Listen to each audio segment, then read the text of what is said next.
But let's get to a guy who was a 6-time All-Star. Remember the Indians, Giants, Yankees, Pirates? He had the second most strikeouts in Indians history at the time of his return behind Bob Feller. He led the league in strikeouts numerous times. Sam McDowell, how you doing, Sam? I'm doing good, guys, and you? Wonderful. Now that we're talking with you. Are you still sudden? I'm seldom sudden now. You were a rarity, a lefty that threw hard. And whenever you see a lefty pitcher, they're usually soft tossers, but you could fire it in there. Well, what about Sandy Koufax? You could throw a pretty mean fastball on occasion. Yeah, each time he threw. Yeah. I mean, in the 60s, it was you and Koufax, the two hard-throwing lefties. Yeah. Difference was he knew where it was going. I didn't. Oh, you were kind of like Wild Thing from the movie Major League? In more ways than one. They're talking about doing a reunion movie. But I think these guys are all living at your City of Legends camp now. Tom Berenger and Corbin Burnson.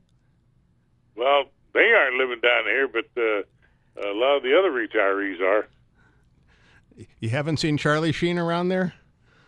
No, and not really interested. Good.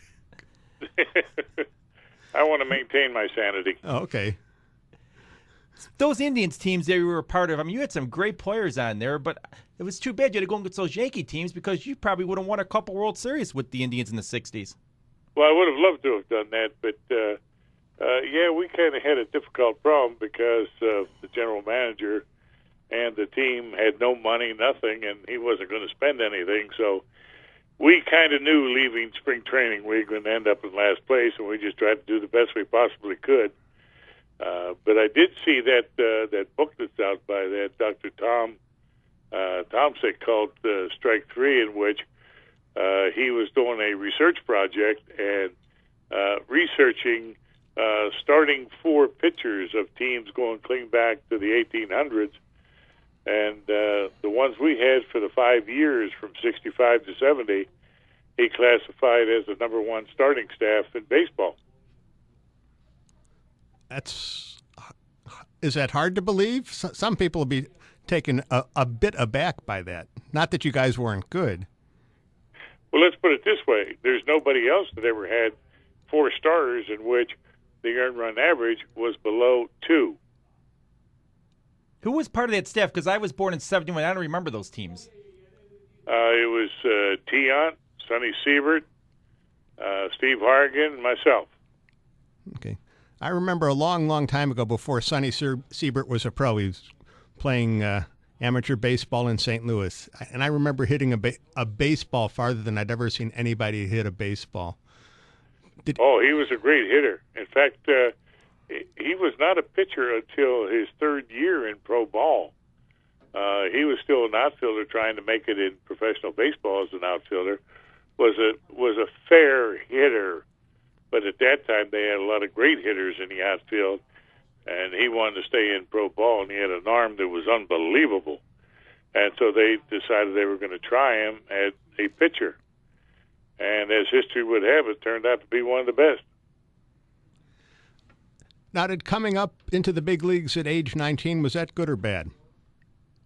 Well, I don't think it was either. I don't think coming up at any age has a real effect on a player back in those days, because in most cases you went through the seasoning and what have you. Now, obviously, in my case, I didn't have time. I only spent a year and a half in the minor leagues, and back there you had to, quote, get your seasoning, and that averaged 10 years in the minor leagues, or like Jack Sanford's case, 12 years in the minor leagues. But it hurt me a little bit in terms of not knowing how to pitch, not knowing the science of pitching, but I had an advantage throwing 103 miles an hour, so I could get away with a lot of my mistakes, and I had plenty of them. You got a 6-figure signing bonus when you joined the Indians. I mean, that was unheard of in those days. Well, I wish I would have gotten a 6-figure bonus. I've heard everything from $110,000 down to $50,000.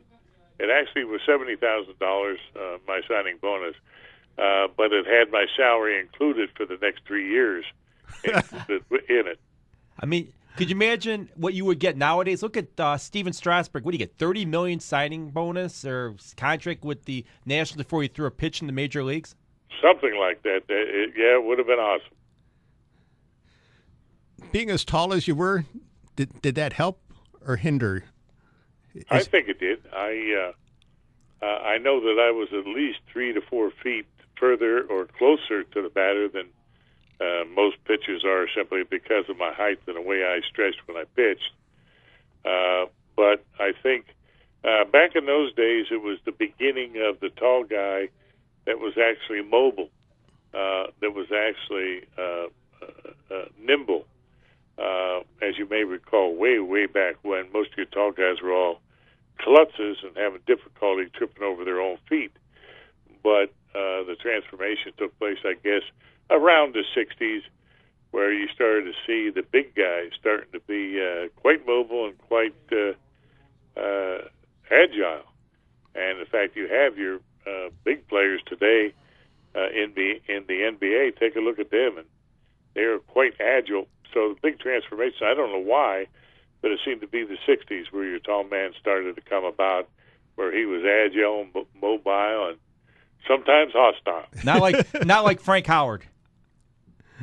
Well, Frank wasn't that big of a clumsy guy, but yes, he was a little bit clumsy, especially when he ran. But when he took that 40-ounce bat and handled it like a toothpick, that made up the difference. Yeah.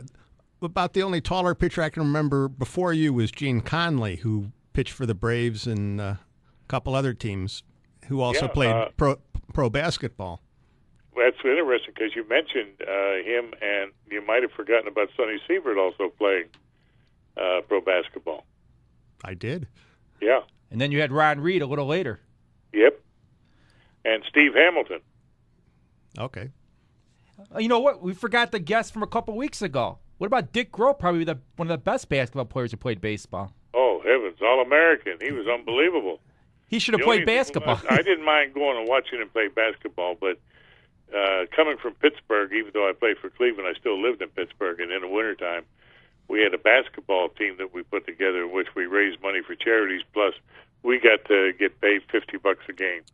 And the only thing I hated about that was the story was you give the ball to Dick Groh and get back on defense. He was going to shoot. I always envisioned him as the guy who would be the playmaker. No. No. Okay. I've seen numerous places that your life was the basis of the TV series Cheers. Is that true? Yep. Did you get any money for that? Only I had a better relationship with women than Sam Malone. What do you mean by that? I think we can figure it out without asking for details. So were you involved at all in any of the process when No, Cheers? None at all. In fact, actually, the two women that created it and were the original writers, they were from Cleveland. And I guess that's where they got their inspiration, watching, the Sad Sack Indians at that time. Did you ever meet Sam Malone, Ted Danson, or any of the cast members? Oh, I knew most of them. I'd met them quite a few times. And now I see that you're heading a retirement community for former players down in Florida?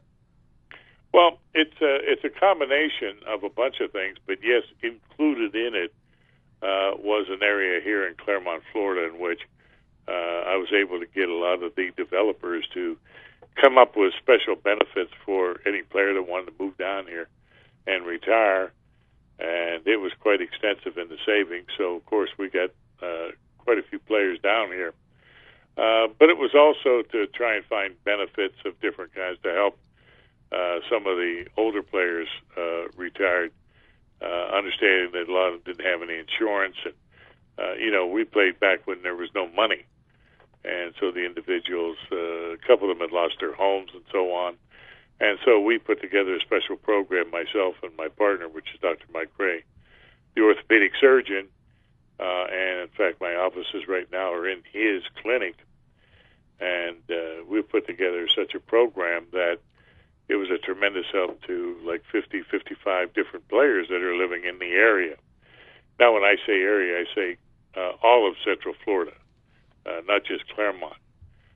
But Dr. Ray has been able to help, been a tremendous help. And, of course, I am the counselor and consultant for BAT, the Baseball Assistance Team charity, which steps up and helps former players that have got a serious problem, or umpires or minor leaguers or their wife or their children, what have you. I've been that counselor and consultant for 26 years for them. And now we have a situation where we can help tremendously with any physical problem that former players have, especially ones that don't have any insurance or ones that have a limited insurance policy or what have you. Dr. Ray has been able to put together a special program down here for them to help them. And he'd been doing it long before I came down here. I've only been here 12 years. And as I say, he'd done it a lot of times before that.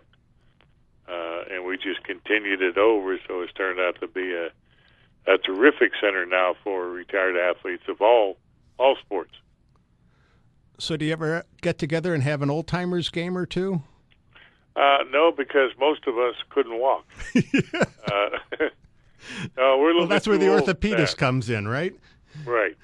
Has baseball asked you to talk to any of the players nowadays who have, like, drinking problems, like a Miguel Cabrera? Well, obviously, whatever I do is confidential, and I'm sure you understand that and respect that. But yes, I have talked with quite a few players.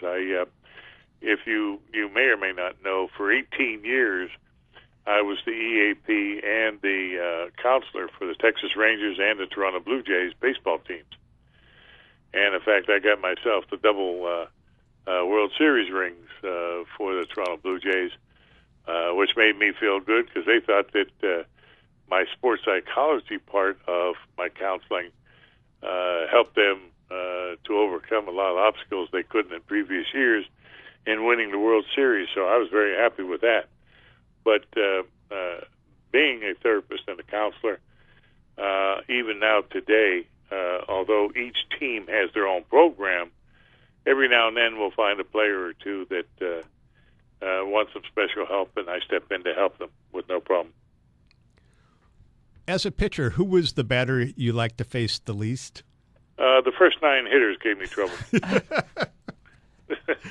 The worst was Frank Howard, I would have to say. Every pitcher has 1 or 2 guys that just is a nemesis, and nobody can have any rhyme or reason for it. But to me, Frank Howard only. The minute he stepped to the plate, he knew he was going to hit something. Now, on the other hand, Al Kaline, of course, he's a Hall of Famer, Al Kaline. Now, Kaline, just because he was a great player, period. I mean, nobody owned him. Did you ever think that if I had a few more years in, that I could be in the Hall of Fame? Because we just had Al Rosen on earlier, and he said, you know what, I wish I could have got a couple more years of stats, and I think I would have been strongly considered for the Hall. Oh, I don't know. It may sound crazy, but I really don't look back like that. I'm very happy where I am with what happened and everything. I don't go ahead and resent anything that didn't happen. Thank you very much for your time today. Good luck with all your work and continued success. Appreciate it, guys. Good day. Thank you. You too.